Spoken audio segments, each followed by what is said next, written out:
but we're gonna have to do it. Two really big star pitchers. That's gonna be, I mean, you can talk, but 5-man, 4-man. But they gotta stay healthy.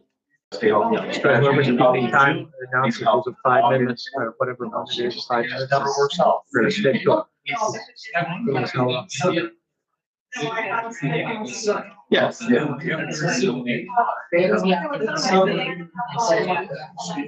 Yeah, you don't have to start. No, I didn't.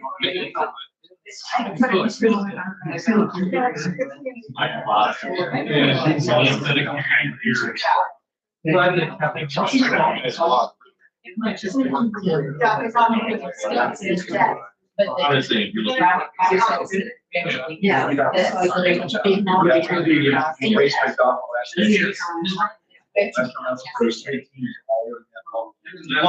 New York was the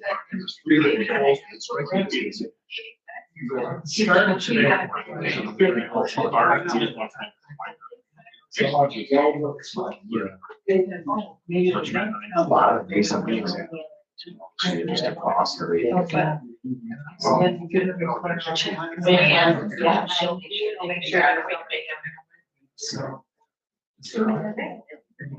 Oh, it's you say that with football too. You get all those wild cards. Wow. You just catch somebody on a bad Sunday or bad Saturday. It's a little easier there. You.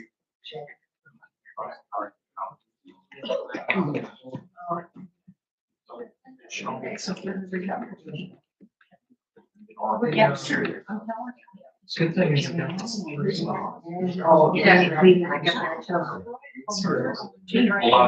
was nice getting them in at the end of the year. Experience.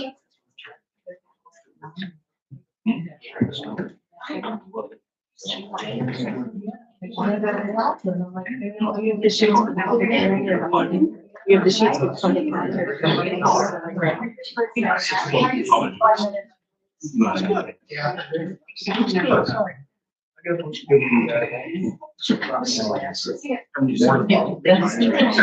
even bring it because I'm like. I got Sign sheet out there anyway. I've taken my phone. Didn't sign it, like no vibration. I saw a couple messages. You're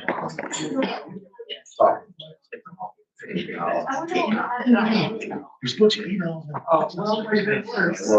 Luckily, there was only 2 that I respond to. It's nothing urgent. It's still like panic because it's that weird 4:30. You know, like I said, by coming home at 7:30, I never put my see, it's you know, it's just like when you're sitting there. Hey,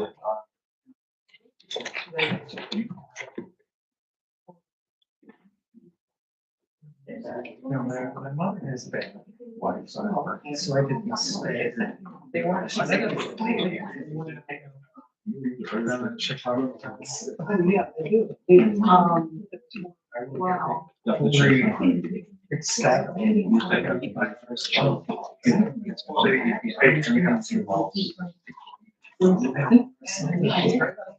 She never works. I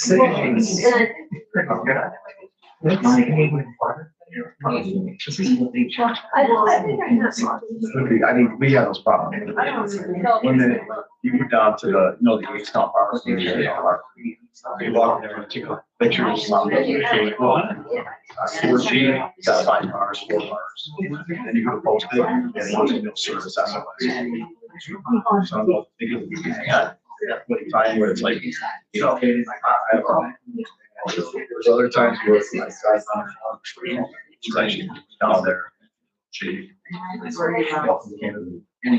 Yeah, so.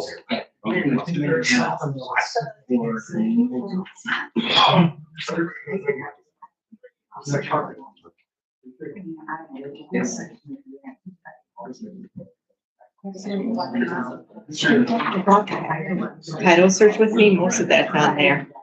For what? Title search with me, most of it's right on here. I could just take it off there. Oh, you got your copy of the, okay, this is the one I sent to you, right? Oh yeah, that's the address, the SBL number. Just take it out. I'll send it Yeah. to you though first. Yeah, well, it's just, yeah, I mean, that's what it's assessed for. So as far as we can say, that's all. we can do. Yeah, but that, yeah, that's the gist of it. Yeah, it's something that the village, you know, will acknowledge receipt of this gift. Say, turn over there. Yeah, that's, yeah, gift from that, that's the current owner, that's a company, you know.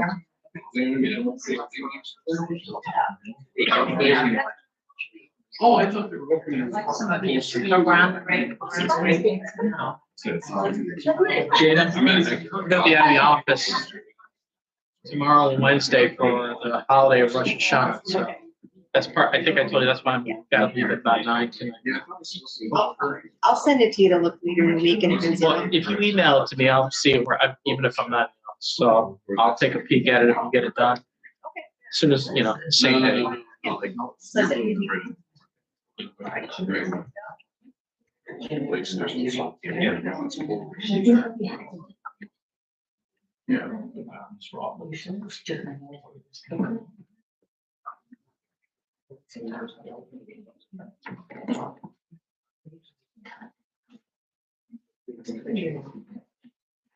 Okay, it's 6:07. I would like to call the meeting to order, and note that Jason Watts is excused and our attorney Matt has to leave no later than 9 tonight.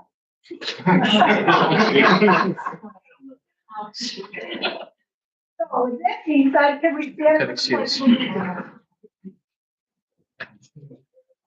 allegiance to the flag of The United States of America, and to the republic for which it stands, one nation, under God, indivisible, with liberty and justice for all.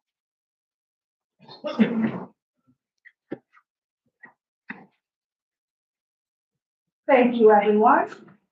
At this time, I would like to open the public hearing for local law 8/2025. This is a local law for flood damage prevention and to amend the flood damage prevention chapter of the village code. This was a long one, if you looked at it on our website. Does anyone from the public have a comment regarding this that they would like to make? Okay, with that being said, I will. Do you want me, Mayor, just to summarize the reason? Why, sure. Okay. The flood damage prevention law is dictated by, state DEC and FEMA. Periodically, we have one already. We were required to adopt the, language from FEMA. In the past, periodically it changes. They've asked us to update it, as they've asked pretty much all municipalities to be in, to fit into what they need now to participate in flood damage programs, to participate in flood insurance programs, to have different aid available in case of flooding. So it's a required law that municipalities have to have, and it has to be periodically updated at the request of FEMA. And that's basically what we're doing, replacing the old one with a similar version, but just with those updates that are required for this year. And that's it. Thank you very much. After he said that, does anyone have a public comment? I can open it again. Okay, we will call it the public comment period. A public hearing, excuse me. Now we're going to open the first public comment period with Tim Zeiner, 316 Park Ave. So I'm talking about meeting the 8th where John came in, asked for a driveway. And one of the brought up by Palo State was, what is the village code? Shouldn't do this. And I don't like how like codes are pick and choose of what they're gonna go against or go for. For example, people don't shovel driveways or walkways during the winter. Nothing happens with that. Damaged sidewalks everywhere. Nothing happens with that. Up and down Bridge Street, everyone parks on their lawn. Nothing happens with that. Unless the code enforcement can show proof of any tickets, ever, warnings, anything. We can, he doesn't have to be called out on that right now. Okay, but that's just it. It's, you know, this gentleman came up, he had a great proposal, and as a village resident, I mean, why are we saying no to people? You know, the board should take that consideration. You want these people to live here, you want the village to thrive, but when they're trying to make their house look nicer, when you driveways and stuff, are like, no. And then, well, I said, well, my house has one. Comment really wasn't needed, especially if someone's trying to get one, can't get one. There's definitely better ways to go about it. If you guys want people to do stuff in the village, a little leeway is gonna go a long way, especially with how high these taxes are. A lot of people saying, you know, take that in consideration. Another one was people wanting chickens. You guys refuse to do that. Law and order, noise ordinance, you refuse to do that. You just leave it up to the police. It's very biased for the police to handle that to begin with. It should be, as you guys were discussing, it doesn't law. Make it fair for everyone, not just what you feel is good for you, because you have a background police, you know, they don't need to deal with that nonsense. And it's really what it is that the code, don't pick and choose. If you have a code there, either abide by everything or make some exceptions. Or rewrite it since it's really old. All the code is like that. Okay, thank you, Ken.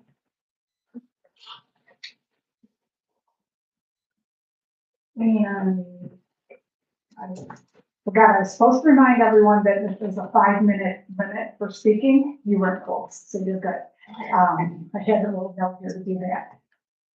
Okay, thank you. Brian Helmer. Hi. I guess I couldn't tee up my conversation any better than this gentleman kind of kicked it off for me, but a decision was discussed and made at a workshop meeting on July 14th in the workshop regarding a sign for my business on Main Street, North Star Cruises. This item was not on the work session agenda, and I was not notified before the meeting if it would, be discussed. And were notified even as I left the meeting, because I left early because it wasn't on the agenda. But then after I left, there was discussion about it. So which led me to believe that after you had your discussions, my sign was removed, and I believe my sign was stolen, as it previously been vandalized and reported as missing. I guess what I'm asking tonight, I'm here to ask the board, Mayor. According to the published minutes from your work session, Mayor Sherman states 2 points of discussion. These are quotes. Can the sign be displayed on Main Street? And number 2 is if the board wanted to allow private businesses to advertise on Main Street. So as I walk around Main Street, in the village, I see lots of private businesses, sidewalks, and multiple signs. My sign businesses are using the same sidewalk for chairs, tables. I'm confused, and I don't understand how this is different. And kind of like this gentleman was saying, are you enforcing it the same for everybody? So that's my question to the board. Does anyone want to address that before I do? So regarding private businesses, that was in relation to the businesses on Main Street can put a frame up and then take it down at night.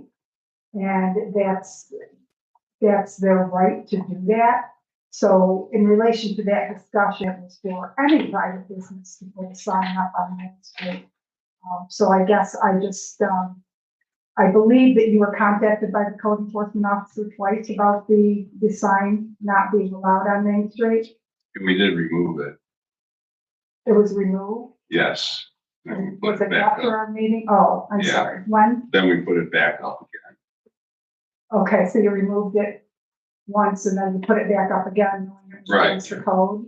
No, it was vandalized, and then we had it fixed, and then we But you did receive notice from our code enforcement officer that it was not allowed on Main Street. there was no discussion like what the reason was. Nobody contacted me and said you can't do this because of a certain reason.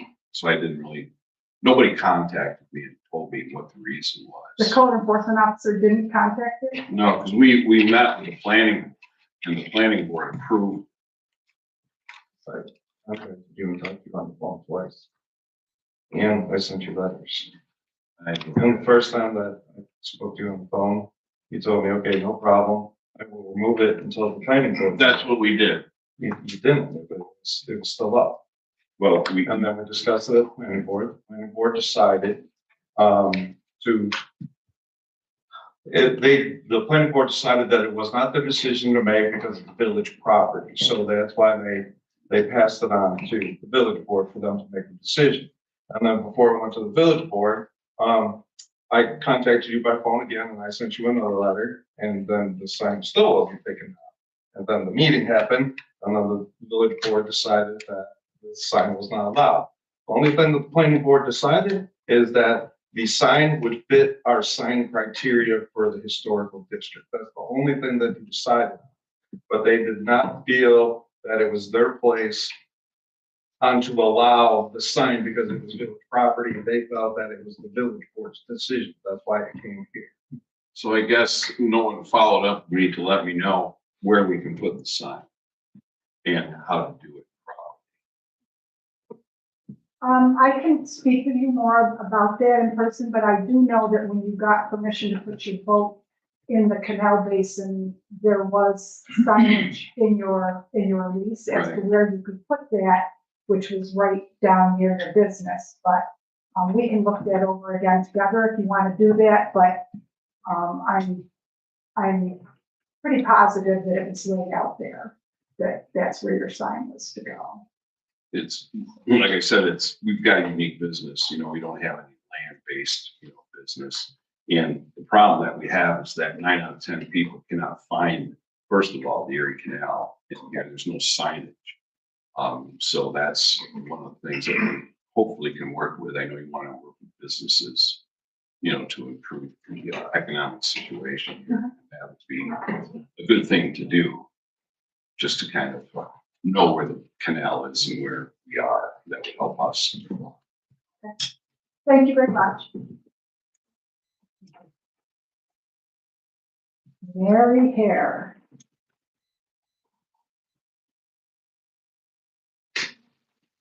First of all, I want to apologize to Chief Lee and the board for my outburst on Friday. That's not in my nature generally, but for half an hour, I couldn't hear anything that was being said, and there's a reason for that. That's a poorly set up thing when he's got his back to us, speaking to that board. And we couldn't hear one word, not one. And I leaned over to people around me and I said, can you hear him? Everybody said, I'm catching fire. It's so frustrating, and we've addressed this multiple times. I used to set meetings up and symposiums and things like that. They were never set up for the convenience of the people that were running them.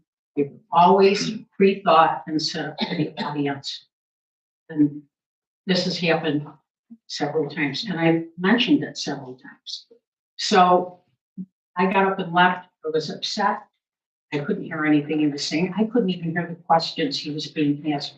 I can always hear you, Marguerite, but you were a school teacher, and no, you don't have a loud voice. I have a loud voice, but you know how to project it so that people hear you. But I can't sit for an hour and a half and pretend to be interested in what I hear. So I was very frustrated. And secondly, the tone in this village is anger. It isn't just me. I don't know why I'm a clearinghouse, but I get all sorts of phone calls. I get pulled out of lines in grocery stores. The topic of this village is runaway spending and runaway taxes. And it's come to an explosion where people are moving. I know several people with money that can't afford to stay in the village, and they've moved. And I know many more that are thinking about moving, myself included. You're driving homes, and some of these people are poor. And being well thought out, spend. ask for is a forum and not after ballots are passed so that we can question the people who are running. I would suggest a forum, an informal forum, not run by a third party, not where we write our questions on a piece of paper and somebody goes through those questions and picks and chooses what will be asked, but a forum where adults from the village who own property are free to question each and every person that sits up on that podium. Where do you stand on spending? Where do you stand on the fire truck? Where do you stand on sidewalks? Where do you stand here and there? We need to know how each and every one of you vote so that we can make determinations on people that we will ask to run that agree with how we feel. And there's quite a few of us. But that is something that we would have to ask you to do. And if we can't, then I would ask for a show of hands asking who was in favor of that suggestion and who was against it. We play Who Shot John with everything. And all we get are rumors, rumors, rumors. And a lot of these things are voted on, not here. Maybe I've been told that some of these things were never voted on. We don't know what is the truth and we don't know what it's like. And I'm not afraid to ask anybody, but I have a couple friends on this board. I don't ask people questions in their home, in their yard. This is where the questions should be asked. So I don't have to run up and tackle somebody and say, what about this and what about that? But everybody knows I ran and they know I'm involved, so they come to me. And one of the people that was very much a political person all her life just moved out of the village and she said, the taxes. So you're literally right. But I've been looking at my old tax bills and they're taking jumps and not the ones big. So if we could have a forum, like I said, before the ballots go out, give us a chance.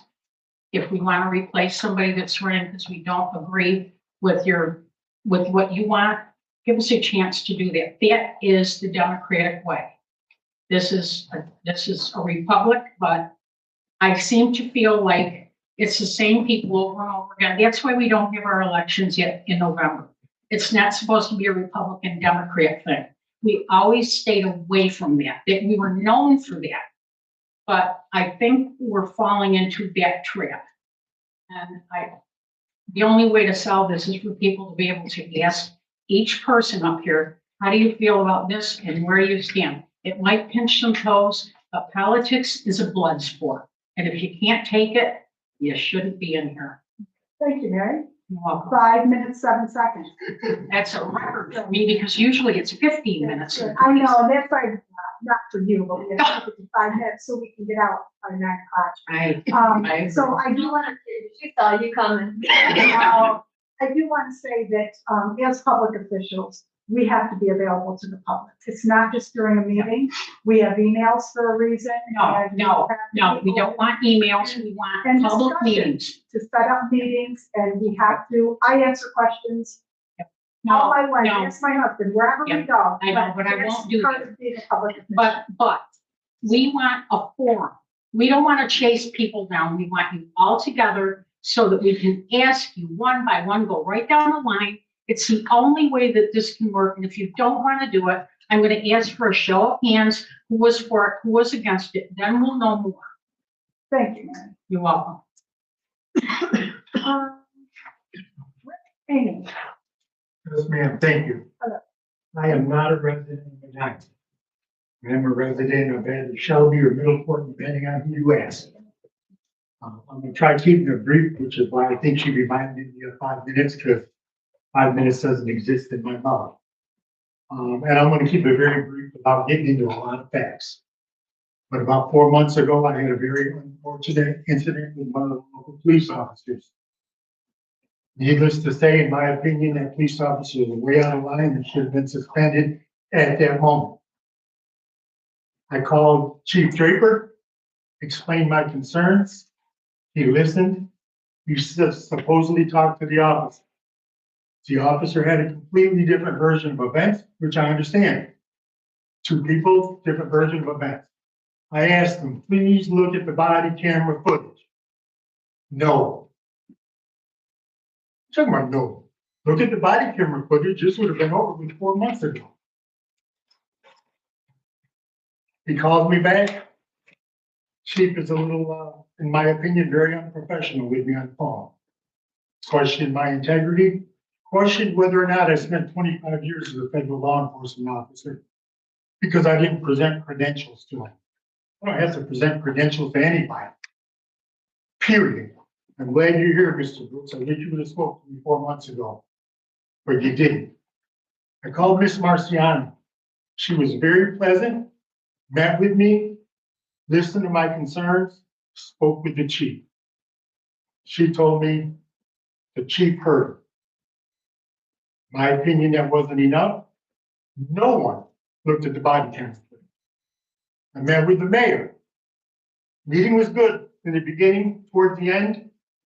I don't like her attitude towards it. I didn't like the non-action. Still didn't look at the body camera footage 4 months later.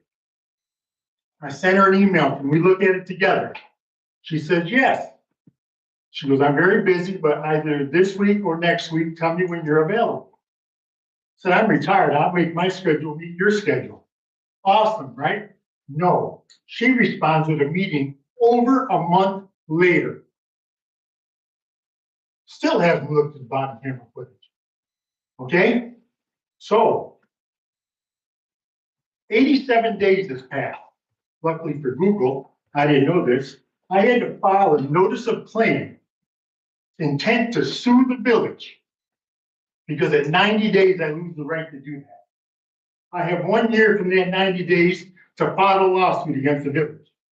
All I've ever asked for is a village official to watch the body camera footage. All the BS will be over. The officer will be exposed. The chief will be exposed. Lieutenant Nava will be exposed. It's all on the body cam footage. Why was it so hard for 4 months to anybody look at the footage? So, been dealing with the other attorney for the village. This is going to cost the village thousands of dollars. Even if I don't file a lawsuit, just in attorney fees. They're going to depose me next month. Not a problem. Here's the last message I sent to the attorney on September 19th, trying to clear this up. All I've wanted for almost 4 months is someone in authority to review the body cam footage. That's it. I filed a notice of claim to protect my rights since the 90-day time period was set to expire. I am still willing to review the footage with you and your village authority. I have little desire to file a lawsuit that taxpayers have to pay for. All I wanted was to have a village official review the footage with me. Why hasn't that been done? And why is this officer still carrying a badge and a gun if you looked at the video? That's all I got. Thank you. And I know I'm not going to give much comment because there is a notice of claim. But if you looked at the video, so why can't we proceed without going into depositions and lawsuits and everything else? Why can't we sit down and meet, hear my concerns? Because if you watch that video camera and that officer's still in the streets, you're going to have major problems. That officer, you know what he did, you know what he said, and it doesn't match the incident reports or the accident report. I was in an accident a year ago. I still have not got a completed incident report. They have still not interviewed the other driver, unless you ask the officer. Then, of course, he said he did, and I was wrong, and he called me a liar and said I made false statements. But there are no police reports. There are no body cam footage from the incident. There is nothing except for the incident I showed you. Thank you. So if I'm you, going to have to cut you off at that. Okay. Thank you very much. Matt, do you have any response or? The notice of claim is correct, has been filed, and before that, it was threatening to file one. When someone's threatening to file a notice of claim, it goes into a different posture, and you put it in that posture, sir, and it will be handled in that fashion. so no one's going to review the video footage with me to avoid me from having to file a lawsuit. You already filed something, sir. That's the legal import. I'm not going to argue with you. Well, no, I know a little bit too. The notice of claim is an intent to file a lawsuit. Correct. And once that happens, we have to turn it over to our insurance. If we don't, or if we do something different, we lose insurance coverage. You're so concerned about the village spending a buck, we have to do it our way. We have to do it the way it's required. We're not gonna litigate it here. We're not gonna go back and forth. Your time is up. I'm not answering any other questions. And I just a little rebuttal. That's fine. I'm trying to save the village money from attorney's fees. If they could say, you can roll your eyes through all you want, that's pretty good professional on your part. I think this is the reason why it didn't continue, because every time we tried to talk to you, you escalated. You never talk. Don't say every time we talk, because you No, never talk to when me. the village did. Okay, but you did. I didn't say I did, sir. You just said when we talk. Me, not me and you, the village. That's a difference. Okay, at this point in time, first public comment period. Thank you, Mayor. Appreciate your time. Thank you. And now we're moving on to discussions and resolutions. First, we have a grant writer contract renewal discussion. At our last meeting, we discussed the fact that, only the grant writer contract, fee was only put into part of the budget, and not for the full year. And it will be ending in November. So,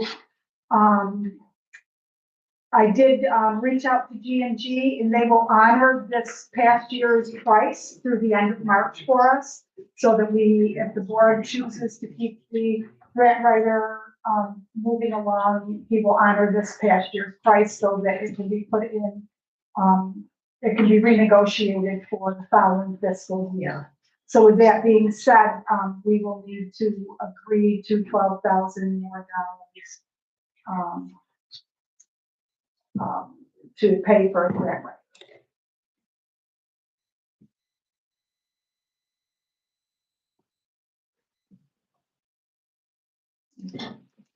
So how does the board feel? It's 2011?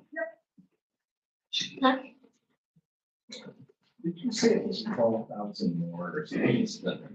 No, it's, well, 2,000 a month. Yeah.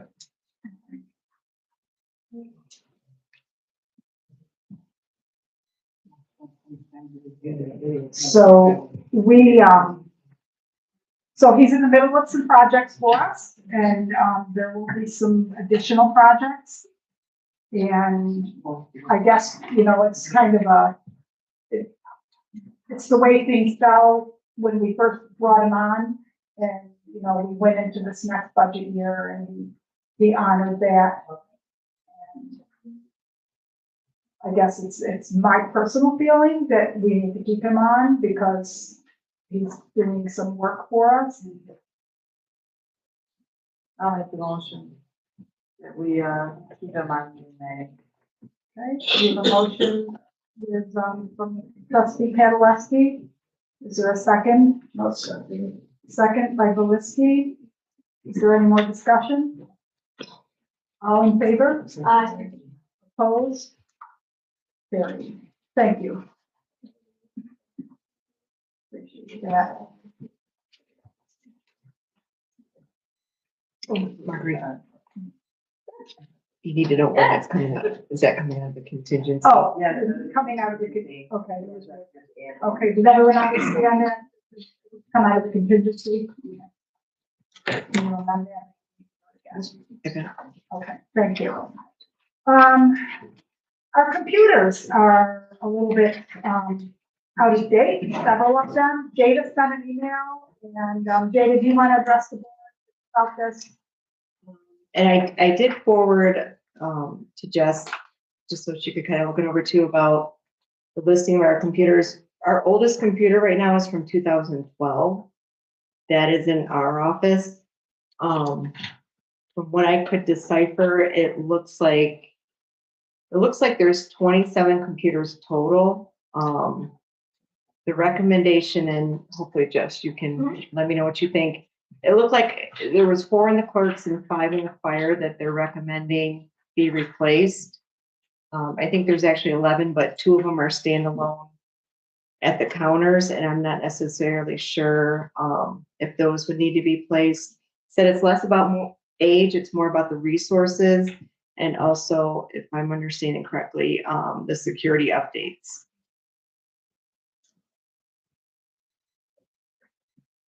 Yep, just based on what, I was looking at for the computers and our recommendations, while I do think that the replacement is appropriate, I do wonder, a little bit about the cost.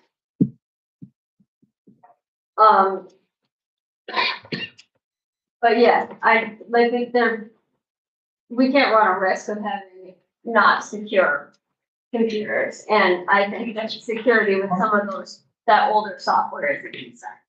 So I think the agreement is appropriate. I would love it if, as a bundle, we could, because we are making some significant movement here, I'm hoping as a bundle, they could give us a deal on the price. But other than that, I mean, I would recommend make it up.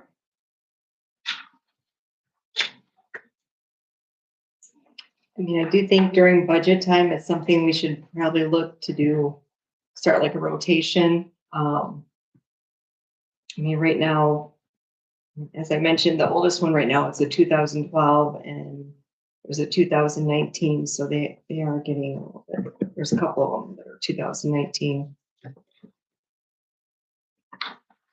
So Jada, are you saying that all 9 of these, well, we need replacements, but how many are you saying need the upgrade that are qualified for the upgrade that need it right now? I think for $275 a computer. This would be actually, I think, complete replacement because of the specs on 11 of them. But 2 of them are standalone and those we just take receipts on. So I'm not necessarily sure. Those would have to be replaced. I would have to talk to Integrated about those. Well, so the recommended, gigabytes is 16 and the ones they're recommending that are replaced, most of them are at 8. One's at 4. The 2012. So we're only looking at 9 or possibly 7 computers, is that what you're saying, or all 27? No, I would say minimum 9. Yeah, not to get too into the weeds, but the things that it looks like they were evaluating is the type of memory. So we have some old spinning disks, like not to oversimplify it, but somebody kicks their computer, trips over it, and you've got serious damage. So they want us to replace anything with a solid state drive. So a solid state drive is much more secure. So then there's nothing on mailing. And the security is saving our data. So some of the computers on the list have a solid state drive already, so even if they have a slightly older operating system, it's still compatible and unlikely to cause a problem. The one from 2011, they have like almost no information on over in the fire department. That one, that one probably needs to be turned off until we can get a replacement. And then the ones in the clerk's office, I think, while we probably don't need to replace them right away, I think down the line would probably be ideal to do so as well. Most computers at about 3 years or older don't qualify for Windows 11. They have to have a special bias. So Good enough. So Mine did. Jada, you said that you're putting in the budget to replace 2 for this coming year. There's some that need to be probably replaced right away, including the fire chiefs, correct? Correct. That's on the agenda. And are you thinking maybe Miranda's needs to be replaced right away? Correct. Mm-hmm. And what other priorities do we have that really need to be replaced right away? Yeah, I'm kind of thinking Jess might be able to answer that better than I can from looking at the report, just because, a lot of this is. Yeah, it's hard because now that I know that we have, I didn't realize that we had spinning disk computers. There's lots of stuff on here that, there are lots of computers on here that have Windows 10 on it and would, for the foreseeable future, be acceptable as long as they didn't get knocked into. So I guess some of that probably depends a little bit, Jada, on the structure and setup of your office. And anybody who's got a tower on the floor and a walk path versus like you and Miranda have kind of tucked away desks, but those ones in the center you want to consider either storing differently until you can afford it, or if they'll give us a bundle, work on a price, like $275 a piece for, several computers, I would hope that they could wiggle a little bit if we were able to budget for more than just those two. I think in the long run, we'd be better for it. So do we, I know that we have the fire chief's, computer on, because that's coming out of a different, funding source in our budget. But does something need to be decided tonight? Do we want to see what type of deal you can get and decide in October? Or I guess I just need to know what direction the board and Jada would like to go in. Was the 5-year, was that included with the chiefs over at fire department? Is that 1 in 5? Yes. Oh, that's right. Yeah, so we'd be down 4 right away. What do we have for total? What's that? Out of the 27, what do we have total for the computers? Just running through it right now in my head, get the reporting office. 4 or 5. I mean, that's everything for us. Didn't we just update the server yet? We did. Did we go virtualization? We have a virtual server. Yeah, but we did previously. So we need that much hard drive for all those? The 16. I mean, I would be happy to see us move to Yeah. cloud-based storage for just about everything. I don't know that we need all 16 gigs. So we'll continue to look into it and, maybe put it on the agenda for October 20th. Yeah, Jess, are you comfortable with that? Scott and Jess, the 16 is not, it's different. That's random. That's how many solar arrays you can run at once. Why is it not? Okay. Are you comfortable with waiting or do you? Does the board have a recommendation? I just found out. She's our computer girl. I just found out Steve Cooley's using the Flintstone 500 out there. I feel a little bit about that now. It was 45 minutes to send you the 2 attachments with my report tonight. I left at 4:30. I wondered where it was. It was on Windows 7. Okay.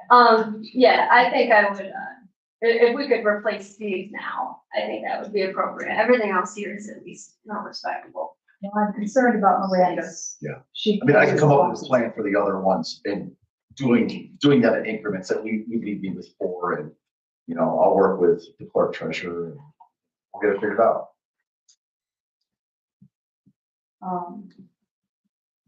So can he buy this out of the technology money? Yes. Okay. Do we need a motion? Yes, that's a resolution, yeah, a resolution approving the purchase of a computer for the fire chief out of the electronics fund and 2 monitors for a total of, I could get to that. Oh, sorry, I didn't realize I was reading that. Yeah, that's okay. You may as well do it right now rather than come back to it. $1,423.29. That includes the delivery, $45 delivery. Is there a motion? So, By Marciano? Do we have a second? Second by Karen Wesky. Is there any more discussion about the chief's computer or the other computers? Okay, all in favor? Opposed? Carried.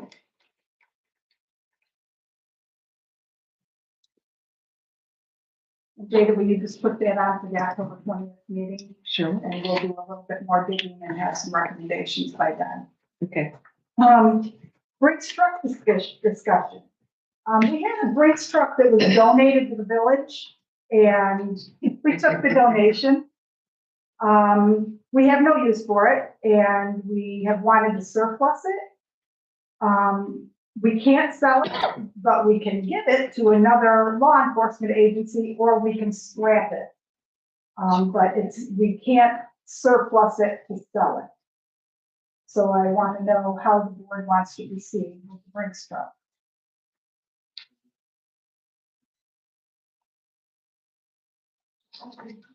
I think we were selected for the donation because no one else wanted it.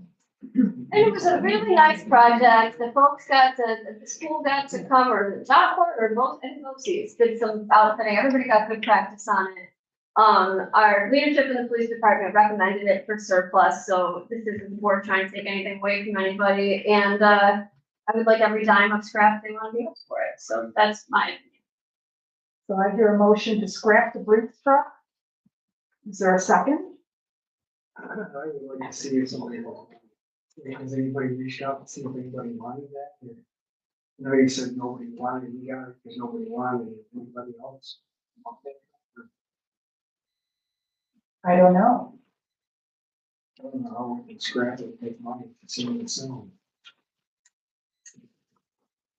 We can't sell it because it's an armored vehicle. You know, it's a profit on it, we're scrapping it, we're making money. It's not that we're not supposed to profit on it, it's that we can't sell it because it's an armored vehicle. There's not a restriction on us. Clarify to me, you're scrapping it. You're still selling it in scrapyard. That would be like saying that if we were to. Scrap it. Well, I think that's as used as an armored vehicle. You can't, correct, you That's cannot, exactly right. we Yeah. can't sell it to the public as an armored vehicle. We can give it to another law enforcement agency or scrap it. When in the scrapping, they'll have to take it apart, so it can no longer be a armored vehicle.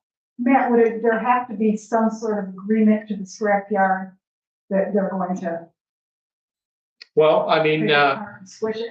well, just like, we cannot, unless you sell it to someone with the proper credentials, I mean, or like a Brinks again, or someplace that uses it, I don't think a general public can have it, so they could be in violation of whatever laws are out there if they give it or sell it to somebody else, so.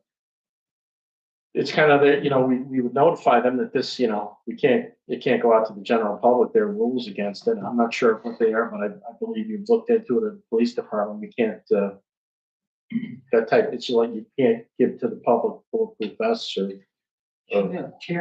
weapons or something. So it has to be either, taken apart or going to someone that is legal to own it in that fashion as an armored vehicle. So, If I believe, no, go ahead. You go. I believe, well, since I've seen it, I think it says, police on, Medina police on, patch on there. Mark, would you speak up, please? I can't. I'm trying, Mary. I believe that the armored vehicle has, Medina police on the vehicle with that patch on it. I'm not positive. It's been a long time since I've seen it. That, I propose if we're gonna scrap it, this or that, somehow we, remove that before that goes to the scrap yard. If somebody doesn't end up with a door, with the Medina police on that door, if we're deciding to do that, that would be one of my concern. Having that. Deb, how do you feel? Do you have any feelings on it? Mark or Scott, do you have any feelings on it? No. So I had a motion from Jess to scrap it. Mark wants to see if anyone wants it first. How does the board want to proceed here? Well, did the Brinks people have any other suggestion about, because Mark brings up a good point about scrapping, We now the shouldn't- scrapyard has it, and then how do we know what they're gonna do with it, or I don't know. It's not in our hands at that point in time. That said that they would have to follow by the Briggs law too. But Mark brought up a good point that we should probably, I'll just leave the fee on that. Crossed off the mega. A long time since I've seen it. I'm pretty sure it says, Medina Police Department on that. I think it has our patch sticker or something on. I can't remember. Okay, does anyone want to second Jess's motion or do somebody want to until October? Is there a second? Just, okay, a second to scrap. Is, with the agreement that we will cross off the Medina Police Department is, listed on there. Get rid of that. Right. Yeah, I mean, whatever we do, we surplus any other governmental vehicle, like we surplus police vehicles off and they get sold. And we have to DID them before we do so. All in favor? Uh, Opposed? Carried.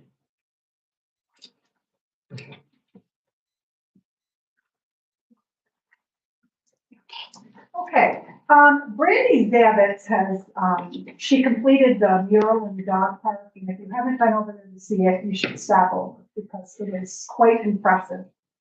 She would like to share more of her talents in the village of Medina, and she was looking at possibly painting a mural under the tall bridge, but you have to jump through so many hoops to do things like that with the Canal Corporation.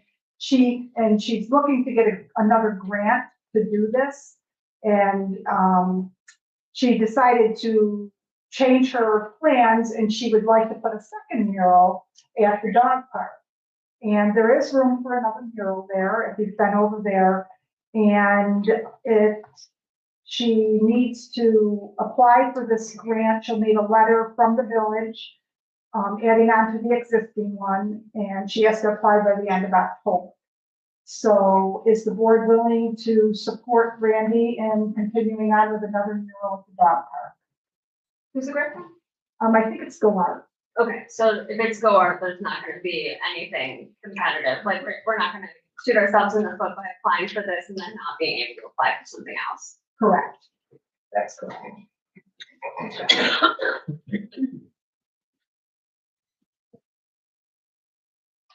I've been over there, it is really nice. I do like it.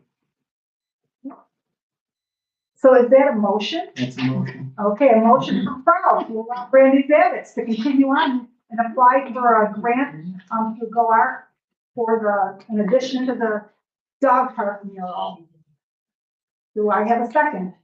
A second by Deb. Is there any more discussion? All in favor? Opposed? Carried. Thank you.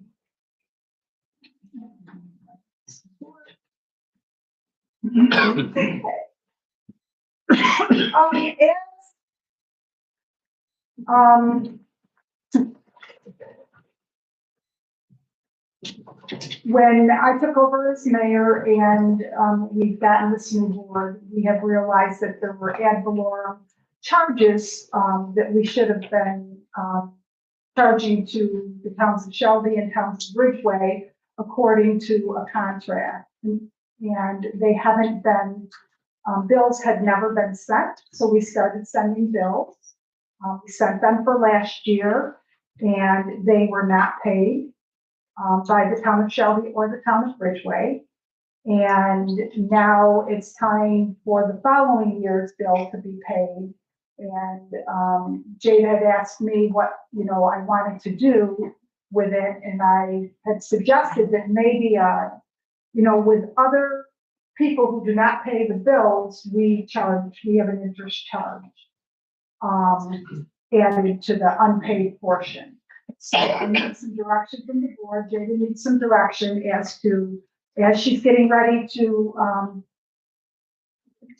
send the next set of bills, she will add the past due amount. And does the board want to add the interest charge? So the town of Shelby, for 2024 owes us $23,554.81. And the town of Ridgeway owes us $6,576.48. Now, these bills were, I believe, they were sent off before they did their budgets that year. So they should have been included in their budgets because they're going into the budget process right now. And the same amount, nope. And so now coming up in 2025, there'll be another bill for the town of Ridgeway for $6,475.70, and a bill for the town of Shelby for an additional $23,193.84.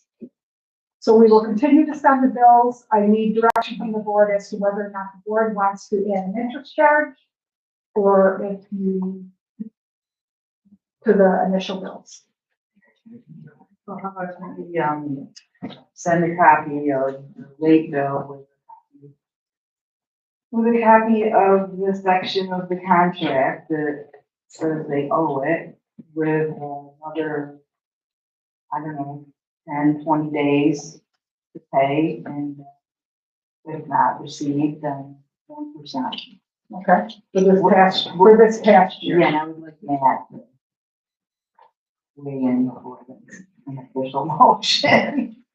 When we did give them the initial bills, because this was new, we did provide a copy of the contract with it highlighted as to where this was coming from. I didn't get a chance to look at the contract before tonight, but I believe there's some language in there for late fees, or is there anything in the rest for any of the other water payments, whatever we may have in there for late fees? Makes sense to keep it consistent if we have something in there for late fees for other, any other payments.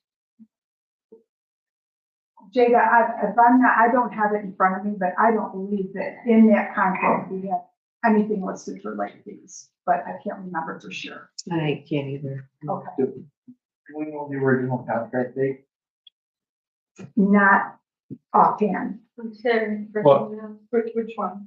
Because they go back to, like 1994. Yeah, we've had for different water districts, a lot of them the same language, but they all have that ad valorem clause for the most part. But they haven't been paying it.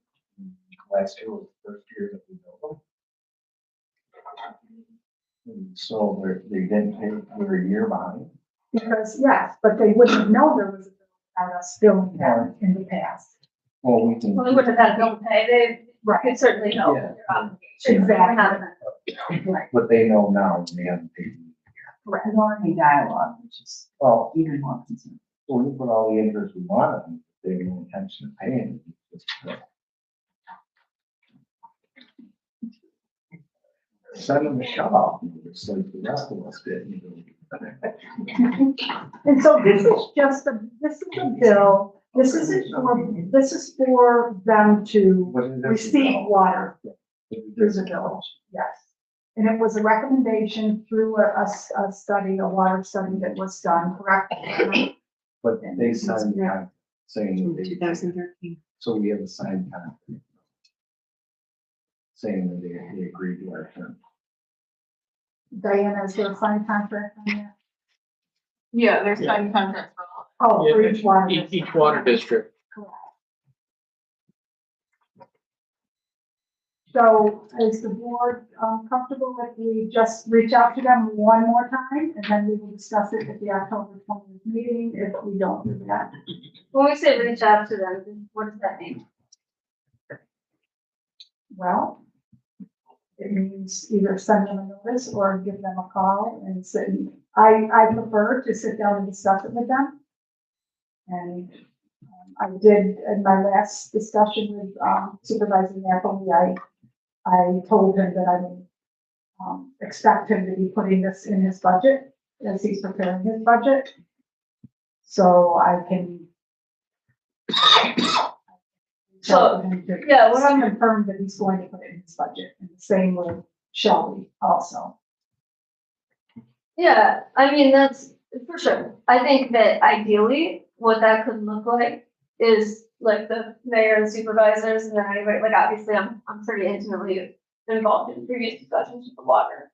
So I think it would be ideal if we could meet with the other town supervisors and have a discussion so that, I just know in the past when we've sent out letters and we've sent out information, I hear at their meetings, they have a lot of questions, and I just think if they could ask them upon receipt, Or, we send them a message saying, hey, here's what I want to discuss, let's have a meeting, and they'll have time, and they can bring a water clerk if they want to, or their attorney if they want to, but then we could have a discussion where they can understand where these charges are coming from and how they're being assessed. I know it might seem like we're kind of doing more than is required, but these are our neighbors and I want to try to maintain.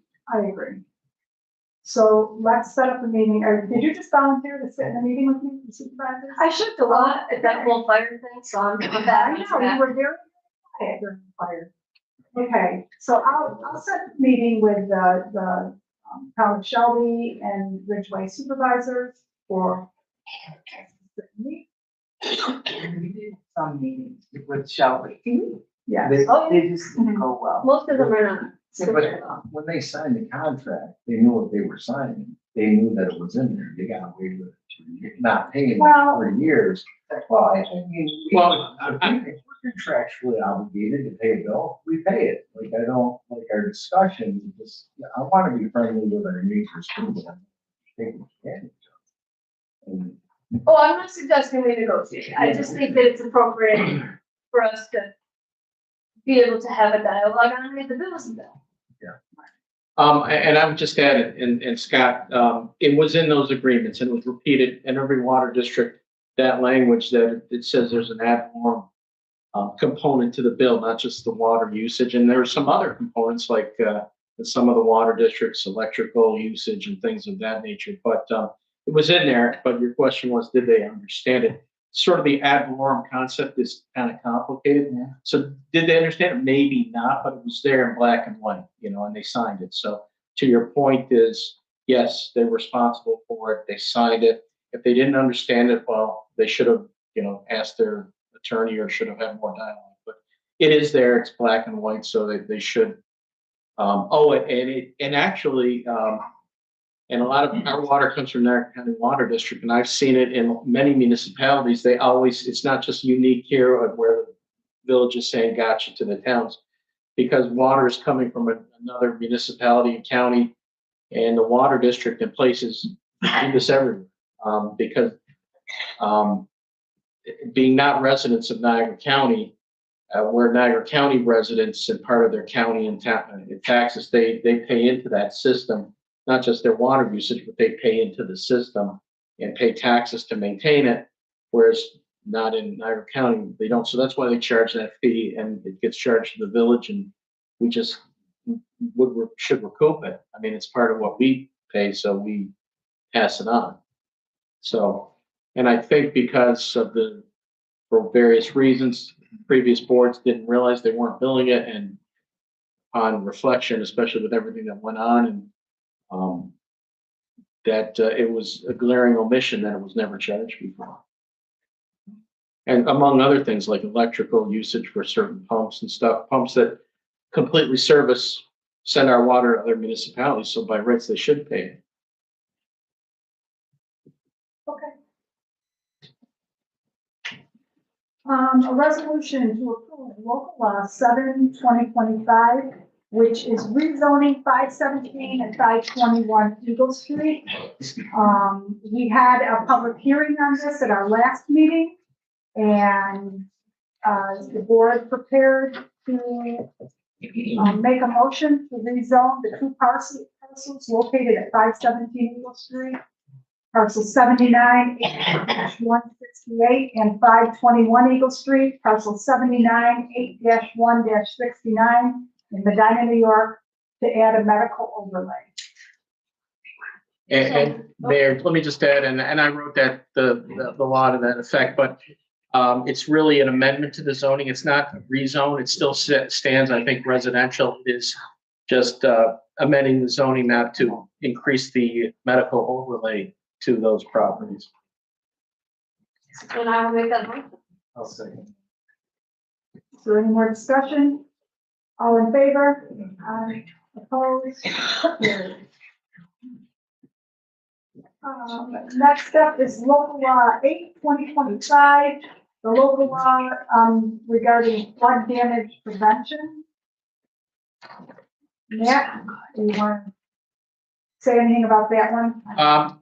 No, just I think I said it in the public hearing. I mean, we're really required to adopt it if we're gonna participate in flood insurance and other flood protection programs. So we're sort of obligated to. The language change came directly from DEC and FEMA. Is there a motion to approve local law 8-2025? Okay, by Marciano. Oh, I think Carl got in there before you. The second by Carl. Is there any more discussion? All in favor? Opposed? Carried. It's that time of year, trick or treating. The trick or treating is scheduled to be October 31st from 5:30 to 7:30 p.m. in the village. Is there a resolution, a motion to set the trick or treating hours for 5:30 to 7:30? With the addition of porch light, only trick or treating for houses with porch lights on, so. By Marciano, a second by Paderewski. Is there any more discussion? All in favor? Opposed? Carried. I think that's not.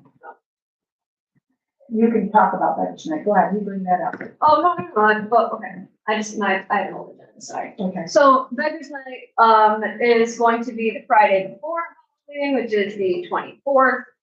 Theirs is going to be, let me pull it up here, I closed it already. Yeah, 5:30 to 7 up on Main Street on October 24th. So they don't need a resolution to approve or anything else. I don't think so because. Yeah, it's just making people aware. The street's gonna be closed down. It's gonna be a lot of traffic. Officer Brown, have you experienced Beggars Night yet in Medina? I have, I used to there when I was younger. Oh, of course you did. Of course. Like this. Okay. It's a good tradition. Okay. We need, the county planning board is, we had some terms have come up and need to be renewed, and I'm looking for a resolution to nominate Dan Gardner and then Richard Moss as alternate to the county planning board. Okay, by Prowl. Second. Second by, Politsky, all in favor? Opposed? Carried. And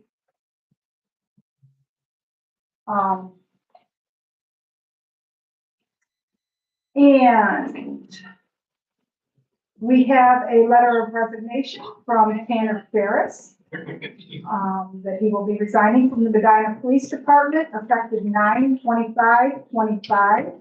He appreciates the opportunity he had to serve and grow with the Medina Police Department. I'm looking for a resolution to accept, a motion to accept this letter of resignation.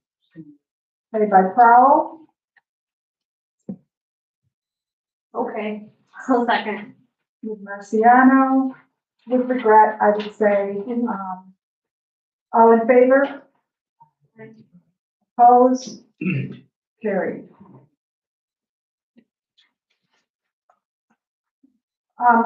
So Officer Ferris is going to the Orleans County Sheriff's Department.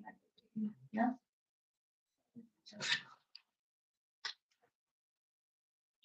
Sheriff's Department? Okay, so they have a vest on order for him, but it hasn't come yet. So he would like to borrow that vest until it's until his new one comes in. But we would have to have a resolution along with paying the vest temporarily. So moved. Okay, by Powell. I'll second. Second by Marciano. All in favor? Opposed? Carried. Jada has distributed an email to the board because we have grant money coming in and out. It's become a more complicated process in the way we record things in our books.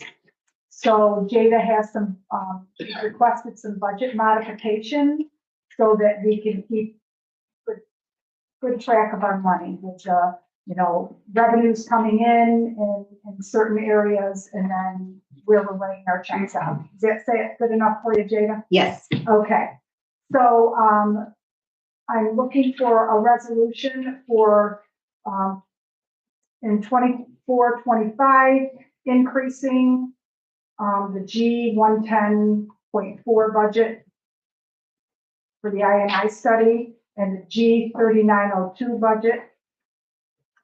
I don't know how I want to say this resolution. The resolutions as presented? yes, please. Okay. For the 24-25 and 25-26 budgets.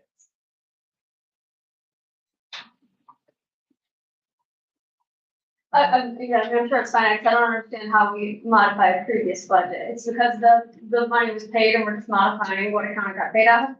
Correct. When the auditors come in, some of your line items need to be adjusted because of those grant funds. Okay. And then the other portion was you had a bond that was callable. So there was $90,000 that we put toward that bond.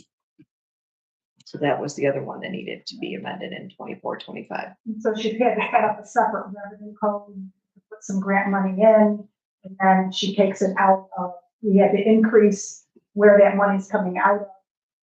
And it's just shifting some, money around. Correct. I'll still do that. Very good point.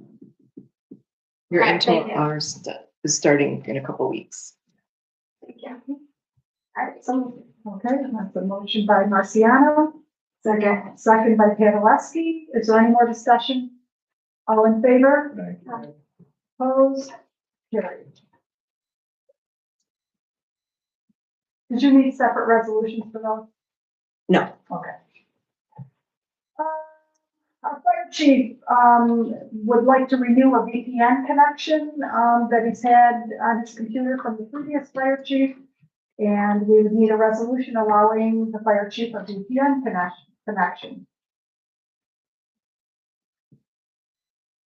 is there a cost associated with that? there's not. IS integrated, we're good. Oh, Okay, by Marciano. Second by Belisky. All in favor? Opposed? Carried. And we have another resolution allowing the clerk treasurer a VPN connection. And you've never had one, right, Jada? During COVID, During COVID, you did, that's right.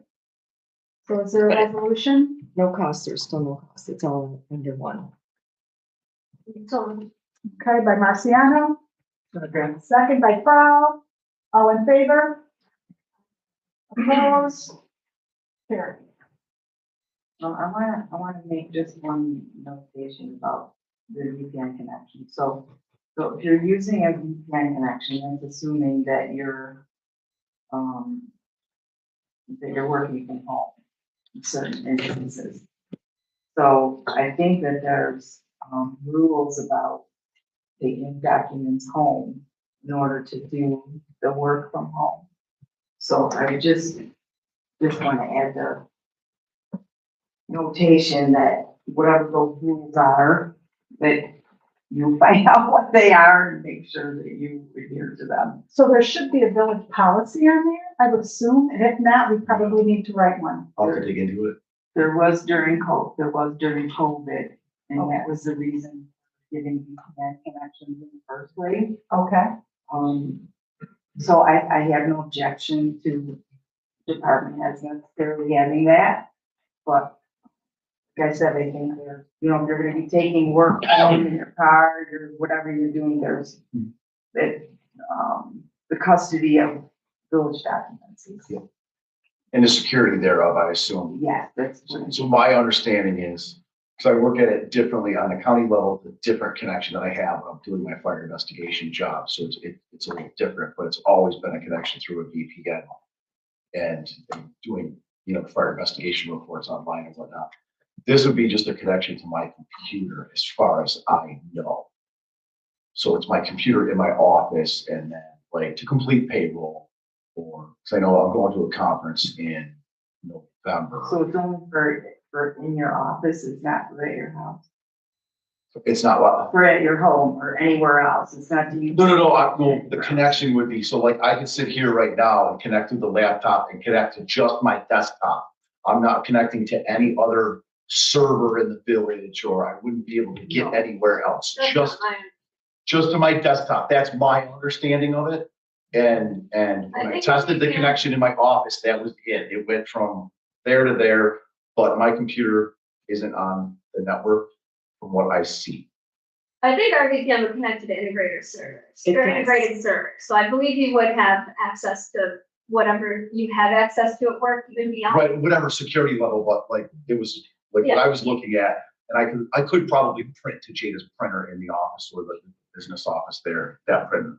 But, that's all I'm looking for, is to get into my computer, access my docs, do my payroll. That's, And integrated did say that it's your Duo, still applies where it says secure. yeah, Yeah. yeah, Yeah, so you have the same access, I don't want you, like, just know that it's not technically accessing your work computer, it's accessing the same network that your work computer is on. Okay. But it's, like Jay said, it's still gonna be credentialed specifically to you, yeah. and you're Yeah. still gonna have the same clearance. But that was one of the things that Matt had left on like the to-do list of checking, of changing things over. So that's why I asked for it to be brought. Thank you.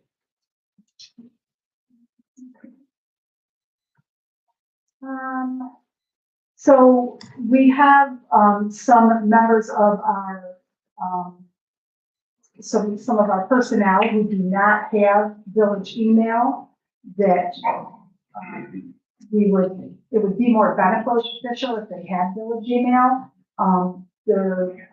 Jason said that he would like 2 more people in his, DPW to have email. His 2 foremen, Ben and Brad. And then our there are several firemen who do not have access to email. Some do, some don't. And in order for the fire department to work more efficiently, it would be beneficial for them to have village email addresses also. And all of the police have village email, and the clerk's office has village email.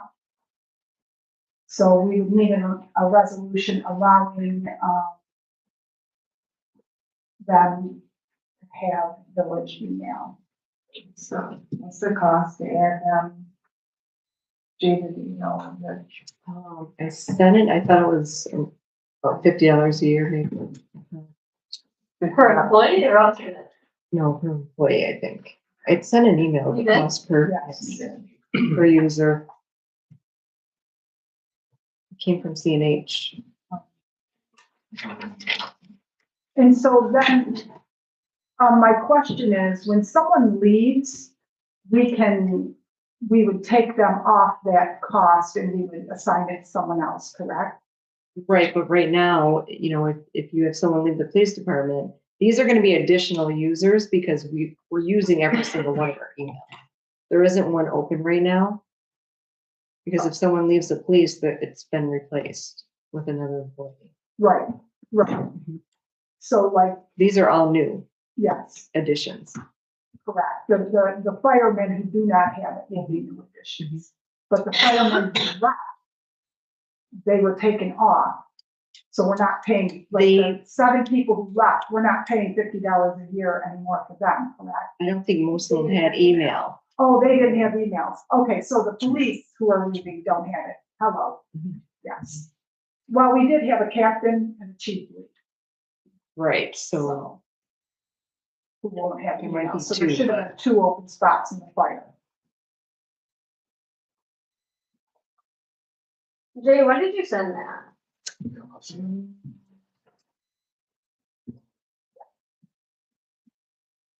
let's see if I can find it.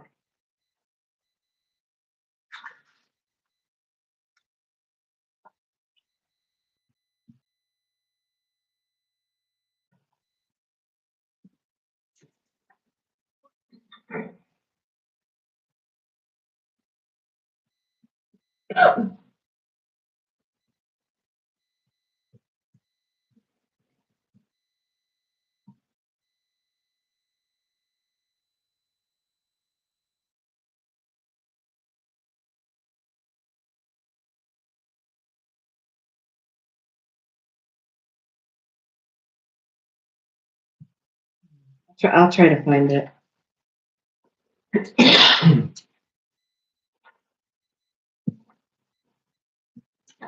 I mean, it seems It was a like, while ago. it was, okay, yeah, it seems like something that they ought to have, I could like still what it cost. So that we can decide when the best time to implement it is. But I do think it's a good idea.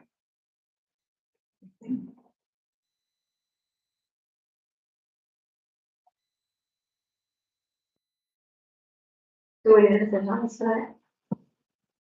Not if you don't want to make a decision. I just want to make everybody wait while we try to take the call. Okay. Want to table it until October 20th? Yeah, because that, I mean, it's substantial. You know, wait till the next budget or something.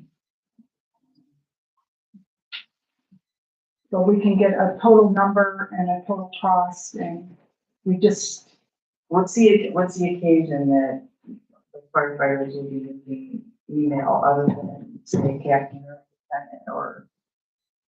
I'm just wondering, like, what situations would involve So, we wanted to firefighters emailing someone? We wanted to stream it with all the education, like on both sides of the house, the fire and the EMS. Also, the new nearest requirements, I'm not sure if it's gonna be mandatory to have like a department email. Because we gotta switch over to that platform from the current NIFers, and that's going away. And we're going into the county purchase program that all agencies are gonna use under an umbrella. It's a very basic package. Matt had budgeted before we knew the county was going in on one program. And it's gonna be split amongst all of us. Matt had budgeted money because there was this mandate by January 1st, 2026 to switch over. But the rules and regulations weren't in place yet, and we didn't know what software vendors were gonna be, and, stereotypical of moves like this. So now we have, the software vendor has been chosen after some vetting. And we haven't started the onboarding process yet. If So- they need email. So yeah, most, they're not gonna wanna send it to, a Hotmail address or an MSN address, and I'm sure there's gonna be security issues. So I would like to have that security also with, if there's any changes to the EMS charts right now, because the changes that I went through for some very simple things on EMS charts, I had to use a department email. And then there's the third party, it's like a Duo that we use at work, but it's usually like a Google third party where you have to confirm your identity, multi-factor authenticity, I believe is multi-factor authenticity. So things are just getting more tighter and secure and stuff like that. So it's an unknown with nearest, I'm just assuming right now. how do you communicate with your department right now? What's that? How do you communicate when you're not there? Personal email addresses.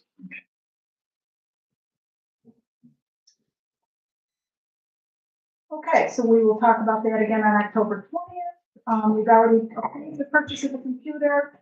Yes, you need some different fair housing hours? We did have to change my fair house. Okay, when are they? Oh, boy. This is what I did, I got a whole agenda here, and I did nothing. They were October 2nd, I think. Yeah, but now I'm gonna take it out.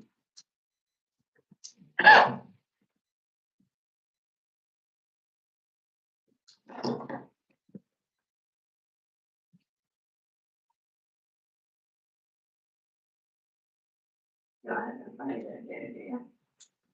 And I just found it's $48 per user per year. 48. For just fair I housing know. hours. I got it, though. It's October 14th, I will be there from 10 to 2. Okay, October 14th, 10 to 2. Thank you, Jeff. Hopefully with a take.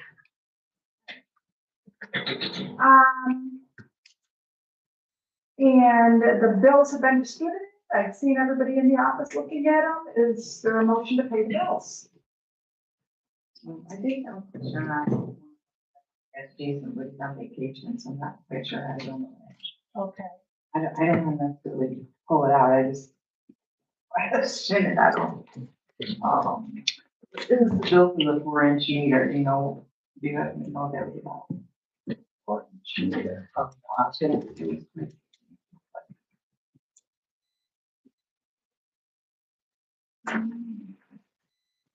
It might have been the hospital. Doctor said to remember back that they had somebody come out from that company for meters, and they were supposed to be looking at to make sure that that meter was functioning properly. And I haven't heard back, and Scott has heard back, and Jason, and I, because you know, meter. Because we were trying to, I believe it's because we were trying to help the work with the hospital to find the actual cause of the leak. And, I think Jason's been out there several times to make sure that it wasn't the meter. We need a school budget. There was a reason for it. I can't remember what. I'm just guessing if that's That's what what it's it is. about. So do you want to pull that payment out or? Well, I guess, I mean, when's he coming back? I didn't. He will be I didn't know back. he was out. Yes, I don't have it right now. On me, I still don't have it back, but it'll be one more week before it'll be back. I think it's out the to first. the first. The bill. There's a lot. I don't think he had it allocated correctly, maybe that's not some, but, so I guess maybe I'll just, I was out to pay the bills excluding that one, so I talked to Jason, I'll just. Okay. It was, Moldy Industries, 44,347. Now, if you want to, I can do a quick text to Ben, he might know, but we'll just wait, we'll just pull that.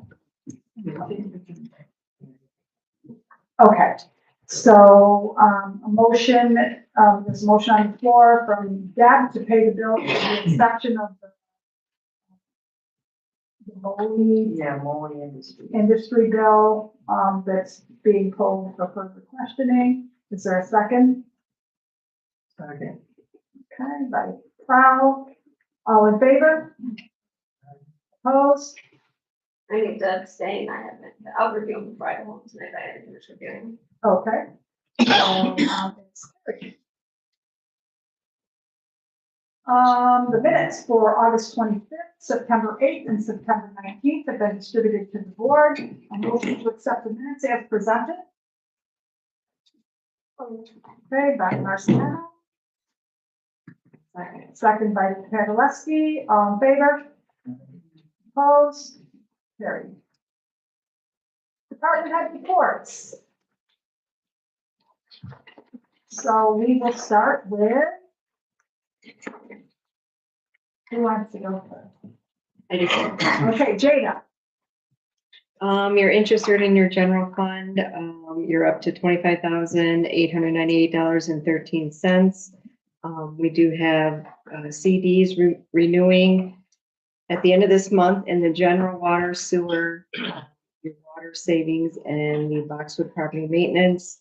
At our budget meeting tomorrow, I'm going to have a detailing of all that for you. The water has $368.60.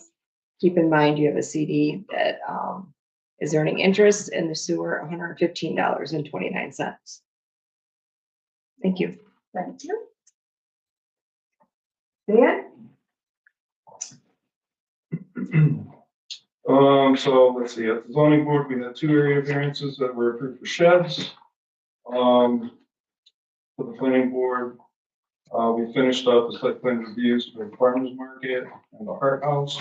They both approved. Obviously, we're still working on the site plan review for 517, 525 Eagle Street. That goes back before the planning board, October 7th. They also approved the special use permit for 433 Main Street, which is Jill Kelly.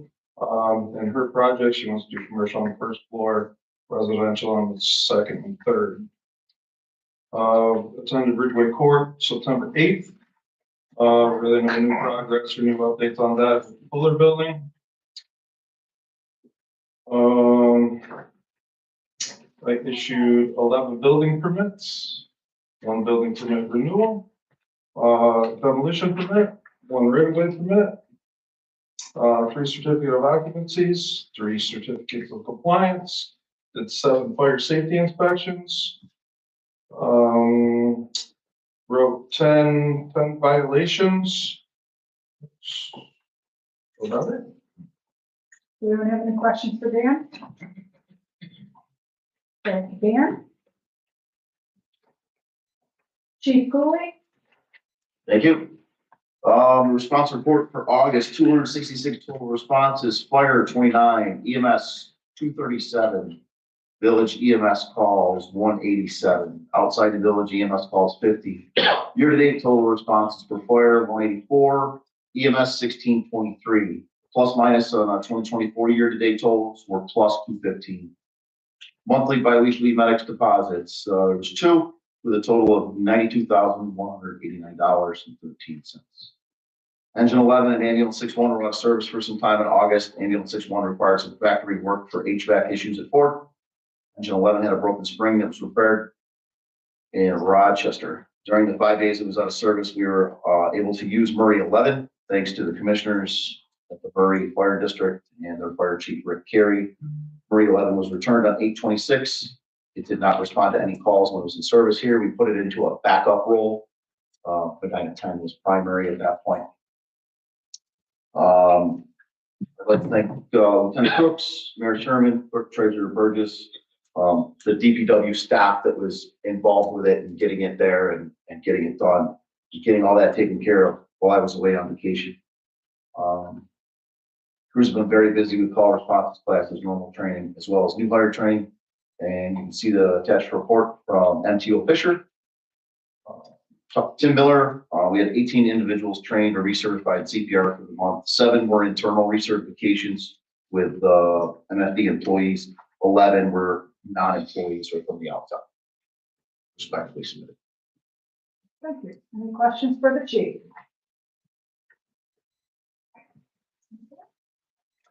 Lieutenant Navis did forward a Village of Medina police report.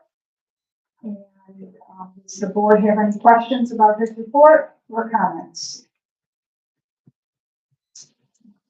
Okay.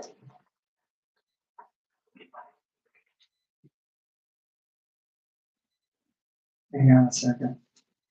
Oh, yeah. Yeah, I don't have it. I'm just looking. Oh, okay.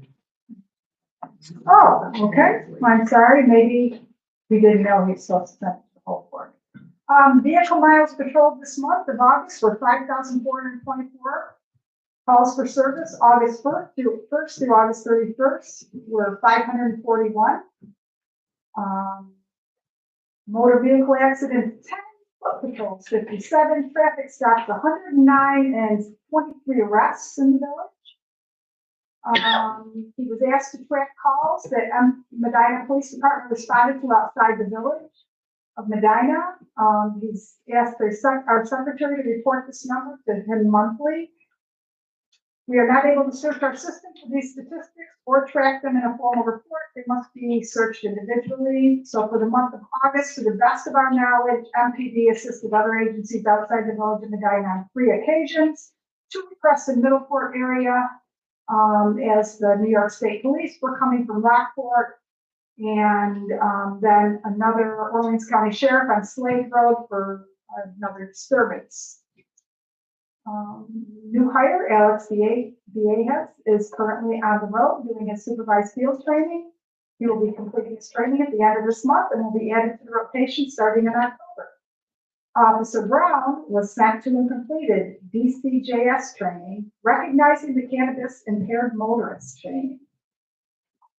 Thank you for doing that. And that's all he has.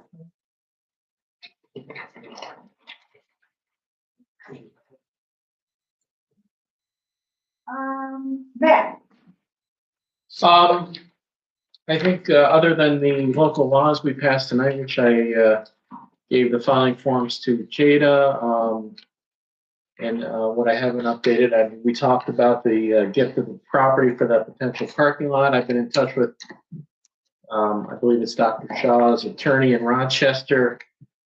He's requested a gift letter proposed from the village. Jada's gonna be working on that, and, I'm working on, I'm gonna have to in within a day or two, the proposed deed, and hopefully, once that's all agreed upon, we can get that executed, filed, and get that taken care of.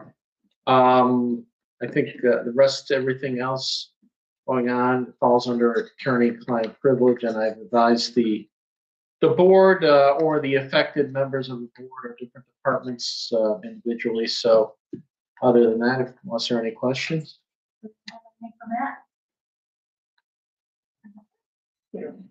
do any board members have anything? I do.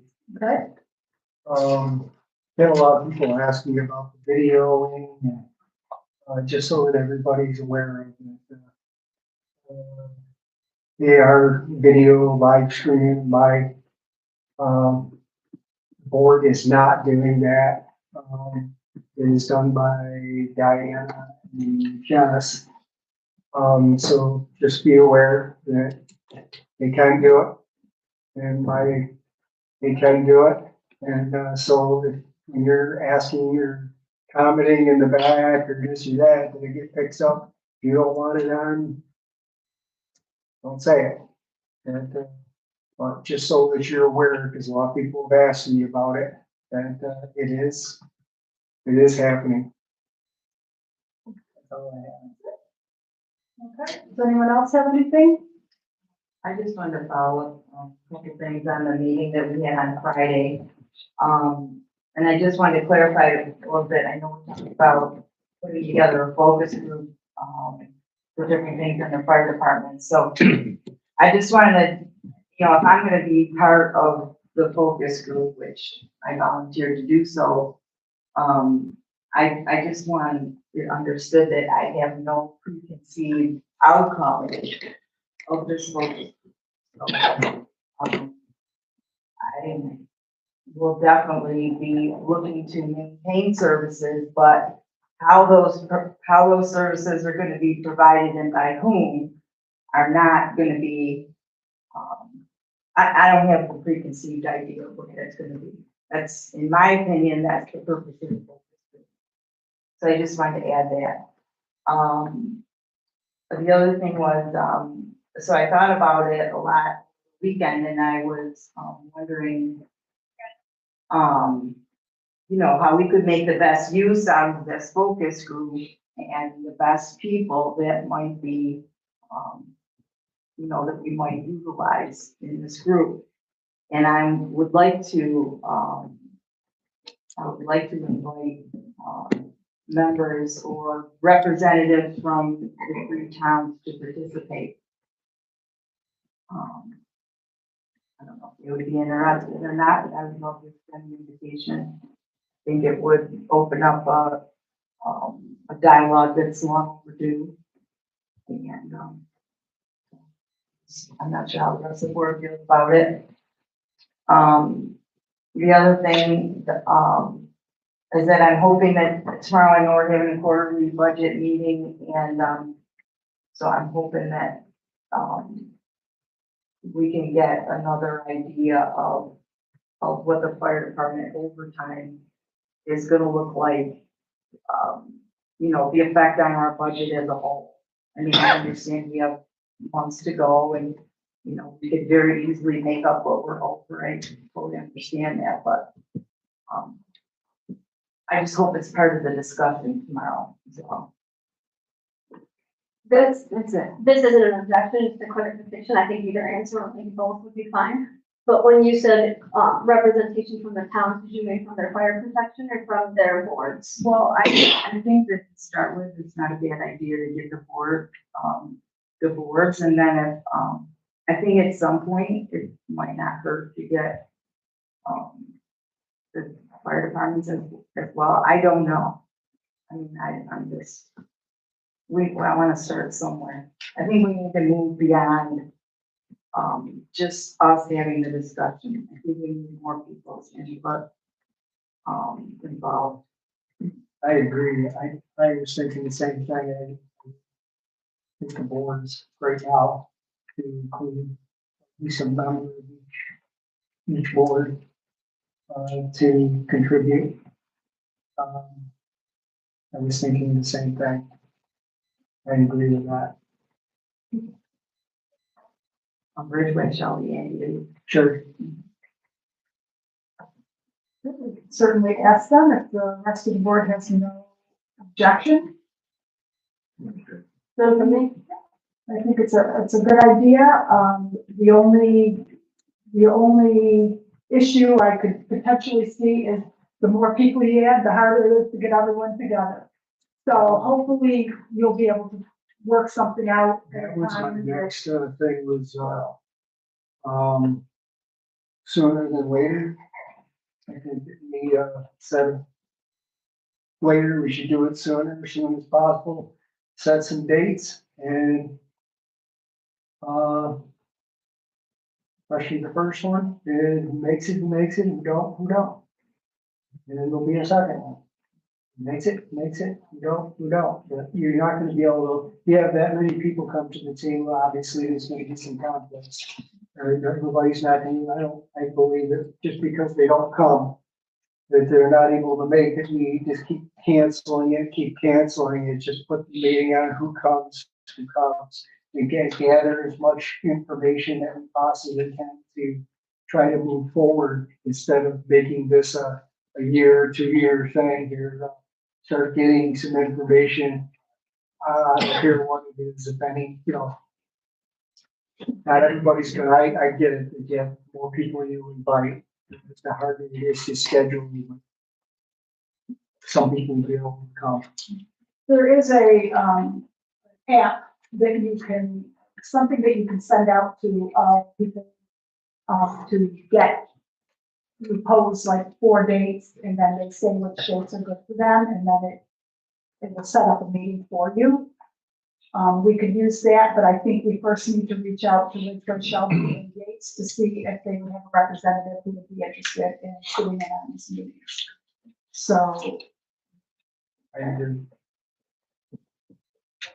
So would you like me to reach out to or does someone else want to reach out to Richard Shelby and Gates to see if they can have someone who can sit in on the meeting?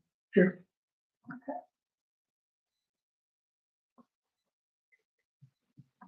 Back to you as soon as I hear back from them. Anything else, Sam? I did have one thing. Matt, what is the legality? Like, so I know we went back 1 year. Is there something saying that we couldn't go back 2, 3 years, or are we just like that? That was the first bill that we sent. Well, I don't believe, and there's nothing in the agreement. I mean, just because we didn't ask for something, we didn't waive it. But I think, and this I know was before your term on the board, but I think there was discussion with the board about how far going back and with regard to because it wasn't budgeted because we didn't ask for it. So I think the board decided the legality. I mean, just like if other individuals or wanted to sue or have a claim against us, there are certain timeframes for filing claims. So based on the discussion of everything, I think we thought it was be unproductive to go reach back a certain period of time before, because we may have had, we didn't get into it, but there may have been notice of claim issues and deadlines, and also because we didn't request a new budget, but I think the board came to a decision eventually that going forward, they were going to do that. And I think that's when they did. But I guess to get long answer to your question, but the legality, it does get difficult, just like we're a member of the public. There's certain requirements if we're going to make a claim or sue another municipality to file a notice of claim within a certain period. And we certainly didn't do that because maybe we didn't realize also because we were not asking for it. I have one more thing. Oh, no, you're done. It's just kidding. basically, you got to reminder, the last meeting we had, Friday, we didn't get to all the, agenda for the truck and that you were gonna, you stated that, I know it's not on the agenda. I don't know if you're prepared to, give an update of, you were gonna update the public on something, I don't know if it's a reminder for you, or you're not prepared for it, or. I did not bring my notes Okay. this time. It wasn't put on the agenda. I do have, and I will provide that on October 20th, the truck. You can go on the Pierce, the website and see the progression of our truck. It's looking very, it's getting some color now. And, we're expecting a delivery. Well, I don't even want to say it off the top of my head. Should you? It got pushed back into November. I can't remember the date specifically. That was 2-3 weeks ago, that email came through. So I did have a progression, because they do, once the truck is finished, they will have some of our guys come out and look at it and go over all the specs, try it out, and because this is custom built, all their trucks are just custom built, and they want to make sure everything's running efficiently. And then they could take 5 days to 2 weeks to tweak the things that they see that might be a problem. And then they drive the truck. They don't put it on a flatbed, but they drive it from Wisconsin to New York State just to make sure everything is running efficiently. And then it goes and it gets detailed, and when it is outfitted, yeah. Details on the spec. Yeah, outfitted. And then when it comes to Medina, the manufacturer comes here and trains all of our people on it. And it's about 5 days worth of training. And it's not like they just leave it and figure it out, but there's a lot of training that goes into it. So I just wanted to share with everyone the update on that. I did have, and I just wanted to reiterate what the actual, because right now this is being part of our financing through the village. And I'll give more specifics on it in October as to the actual cost to the taxpayers, because Shane got update on our. Do you feel we should have another meeting to finish up the discussion for another day? Or, we don't, obviously, we just covered, we didn't even really get to cover the whole cost of the overtime subject. Do you think we need another to finish up, or some more dates, or one more day? Or? So you want my personal opinion on that? Okay. I wanted to get more of a plan of action in as far as the overtime goes, because the overtime is skyrocketing. And this board is making decisions that affects the budget. And it started with the decision to reduce the staffing, and then people left. So it has escalated to the point where, yes, the overtime is out of control. We need to get a handle on it, but we also, now we have to do something to help alleviate the overtime. And we need more staffing. And in order to do that, that's the only way we're going to get some relief from this overtime. I am seeing it on our men, and they care about our village. They're responding to calls. They're coming in when they need to be called, and they're tired. And I really think, I really want this board to consider working on getting active and putting on 2 more people. The escalation will come on the side of benefits and retirement, because each fireman brings $50,000 of benefits to which, so, I mean, we look at all of it, so we will, because it's retirement's 20,000. Well, we need more exact Oh, numbers. When we, 50,000 Yeah, that is the exact number? the exact 52. Okay. 52 or 53, just depending on family or single. So you have to really look at all of it, but I did have a question. So can I just answer him, finish answering my question real quick? So I think that tomorrow's budget meeting, we can go over some more of those figures, because as we go through the budget, and then we can decide whether or not we want to call it.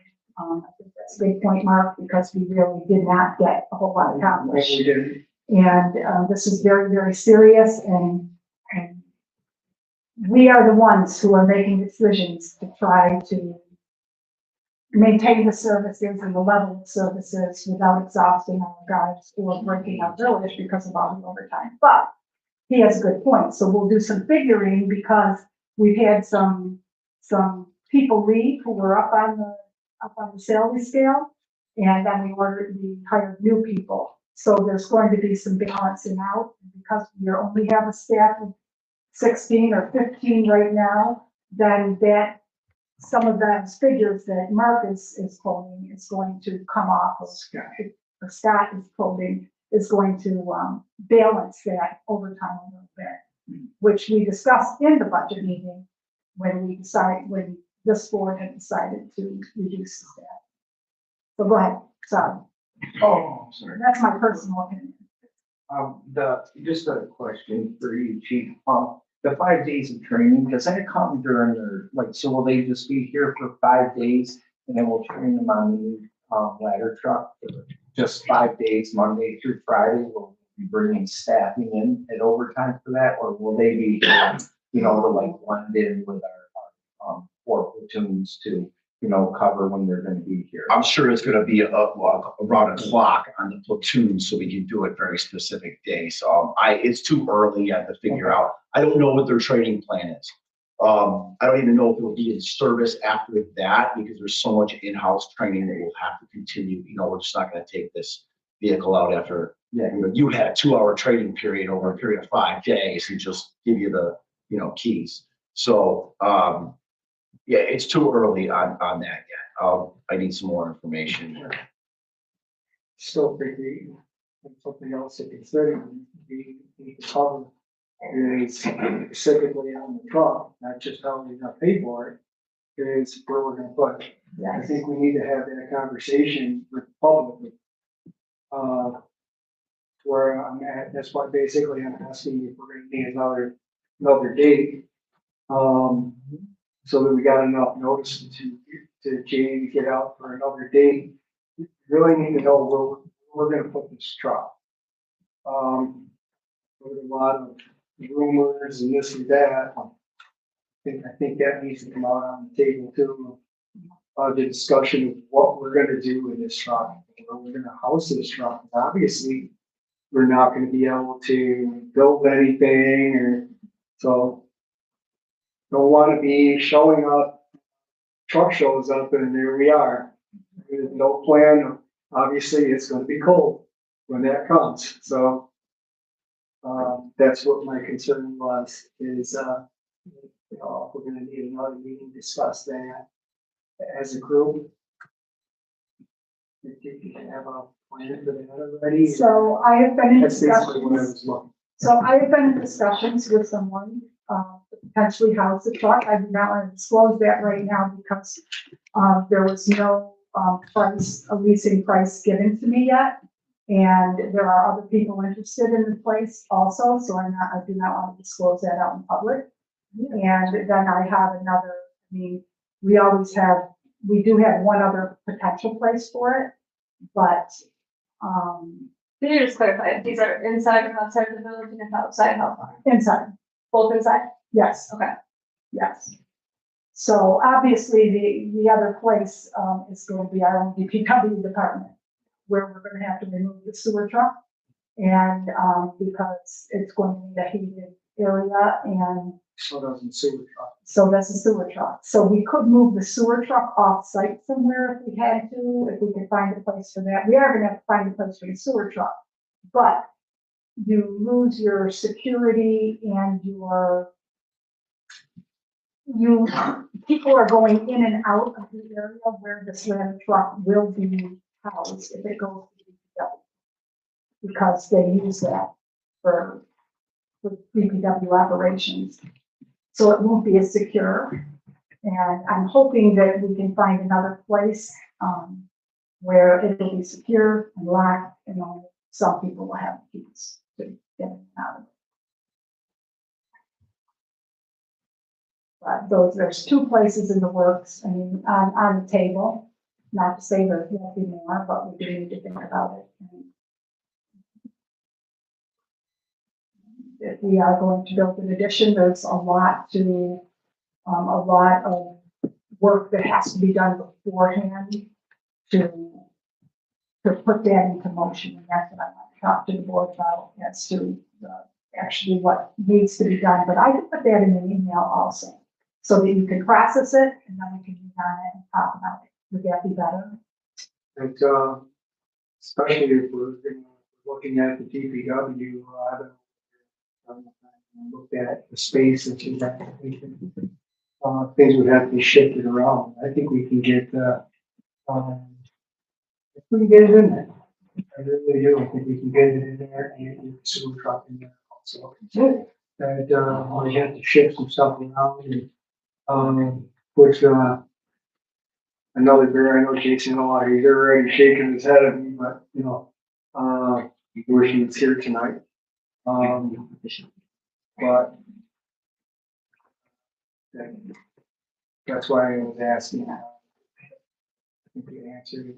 So we probably do need to have another meeting at some I think point we to do. discuss it. I think we do, to put things, so that we all can put our heads together. That's all I have. Okay. Oh, sure, we got Matt Brooks another hour and 4 minutes. No, I just I actually don't have anything I want to talk about during the meeting, with the exception of a couple really big Medina weekends. The one that we just passed, I attended a ton of events in Medina. The hospital had their big 100-year celebration out in the field next door. That was really neat. We went to the Lego Sacred Heart thing. The school had some events going on. And theater held an event. It was really nice to be able to see folks out and about in the community. And then next weekend is much bigger and much more traffic. So, obviously keep your eyes on what's going on, not just for the safety and security, although there will be increased traffic between Thomas and the canal events. So it's something to keep an eye out for. But then on top of that, lots of great opportunities to bring people in and showcase Medina and enjoy all that. That's it for me. And just other than that, starting tomorrow, the World Canal Conference is being held in Buffalo, and Medina is one of the field sessions. Medina and Lockport are, so you'll be seeing people taking little tours on the streets from 9:15 until 11:30 tomorrow morning. And there'll be anywhere 85 to 100 people, and so that's starting off our week of busy things. Everything else is on the website or on New Orleans County Tourism. I do want to thank Kathy while you're here. I just have to say thank you for your involvement, because this is a big week coming up, and Kathy's been integral in helping formulate some things and to make some things come to fruition. And then I want to publicly thank, there's a group of people going around painting our fire hydrants and picking up garbage in the morning to beautify Medina. And I think it's Jill Kelly is leading this group, but she has a group of people doing it. So if you see them out, please give them a wave and say thank you, because they really care. And I think this attitude is spreading, because I was busy in the office today and I heard someone come through the drive-through and ask Hallie if there were volunteer opportunities in the village. And I think it's catching on, and I really appreciate this. And I hope that it continues, and we're all here to support each other and to make Medina beautiful and attractive to visitors. So that is all I have for today. Pardon? Oh, okay. Public comment period number 2. So I have.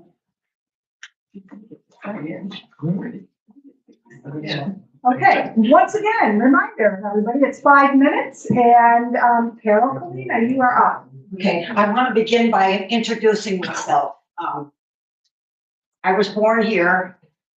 I left my home at 18 and joined the Navy, okay? And then worked 40 years with the Department of Justice and Homeland Security. I'm not stupid, okay?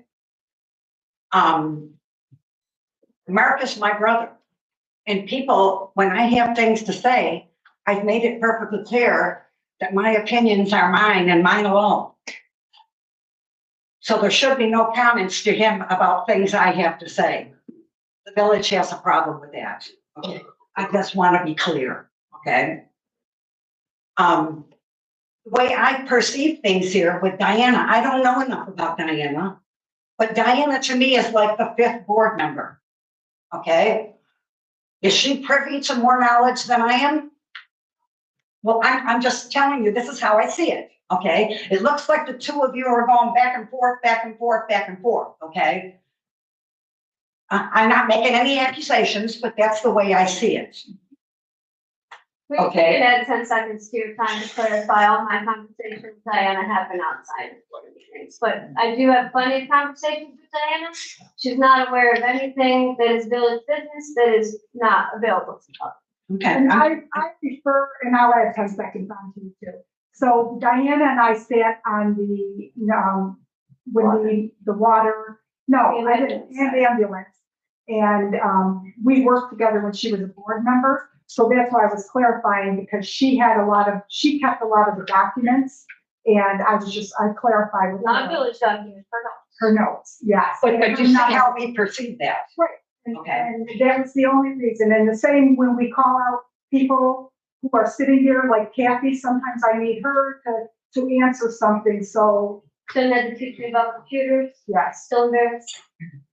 Okay, my other question is directed to all of you. Okay, do you have relatives that work for the village? And if so, do you excuse yourself from those matters?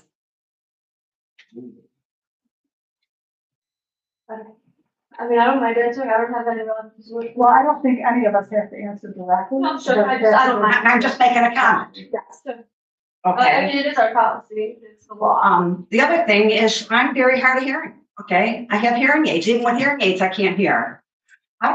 Why can't we pick a location to have a meeting that accommodates everybody that wants to come? Okay, this place gets packed. The other place you can't hear.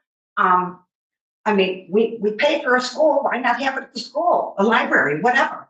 We need a larger space, and you need microphones. Okay, that's been brought up multiple times. I'm tired of asking.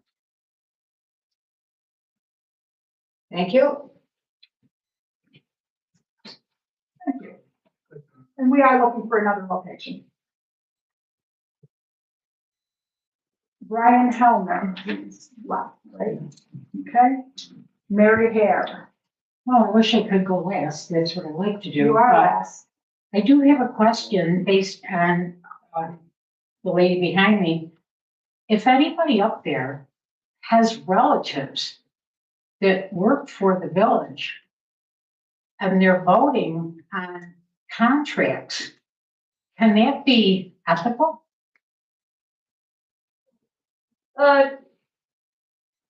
I don't know how to answer that directly. If it involves a close family member, there are pretty strict laws on that. I'm not aware of everybody's situation, so I'm not really sure if we're trying to point out something in particular here.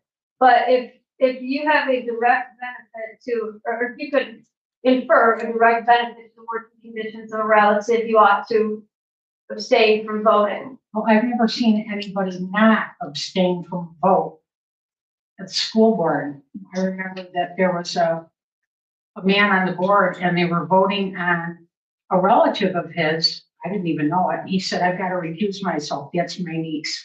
And if we have anybody on this board that's related to people, one or more by blood or by marriage or anything, and they're voting on contracts and money, that doesn't smell, pass the smell test.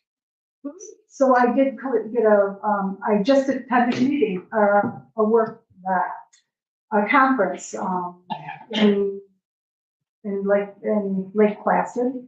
And one of the sessions I went to dealt with things like that. And I'm not going to quote what was said, but there is guidance according to the New York State Conference of Mayors regarding that.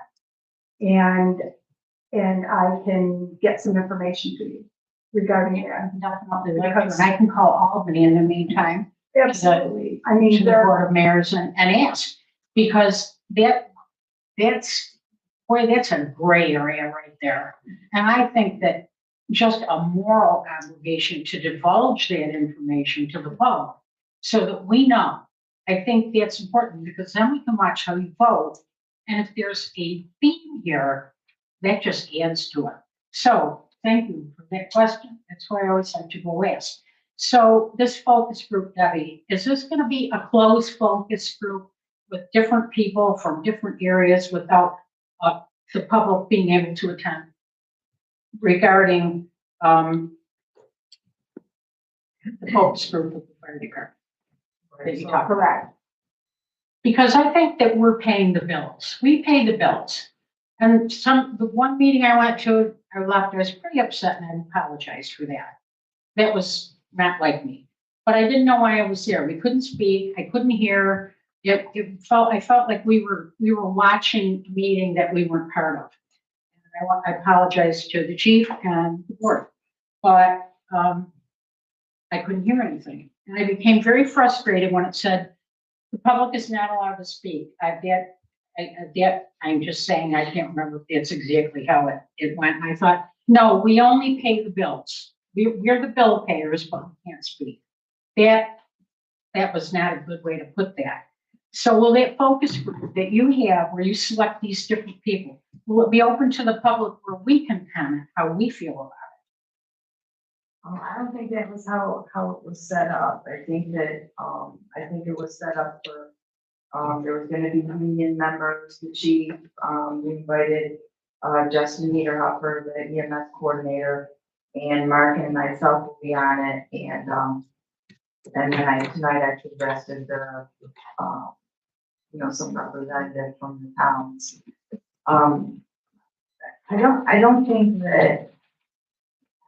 we're trying to exclude the public, but I do think that sometimes when we're trying to have discussions about things, and I understand you want to participate, but it makes it kind of chaotic maybe when everyone is pitching in. I mean, and in a public meeting like this, that's set up, you are definitely, you have 2 public comment periods where you can speak. I personally, I don't really care if the public sits there or not. And I wouldn't think you would. It doesn't bother me at all. I think the more the public knows, the better. Did you propose that? I don't think the public should always be allowed to speak. I think it makes it too difficult to get anything accomplished. Right. Can you make a proposal to think of maybe a way that they could be adjusted or modified? Yeah, I mean, we could talk about it. I mean, I think we decided that it would be, but, I don't know. We'll have to see what the rest of, how do we think about it? I don't know. Thank you, Debbie. That's all I can ask. When a firemen leave and new firemen come in, do they come in on a tier where there's a different benefit package and all sorts of different retirement plans and things? The state does that. There were tier 5, 4, 3, 2, and 1. Do our tiers do the same thing here? They do, and I have to stop you, that's the end of the public comment period time. But new people start on the bottom step in the tier system. Okay. Mayor, I didn't sign up, but something came up that I raised a question when you started talking about the focus group. I want to take a minute.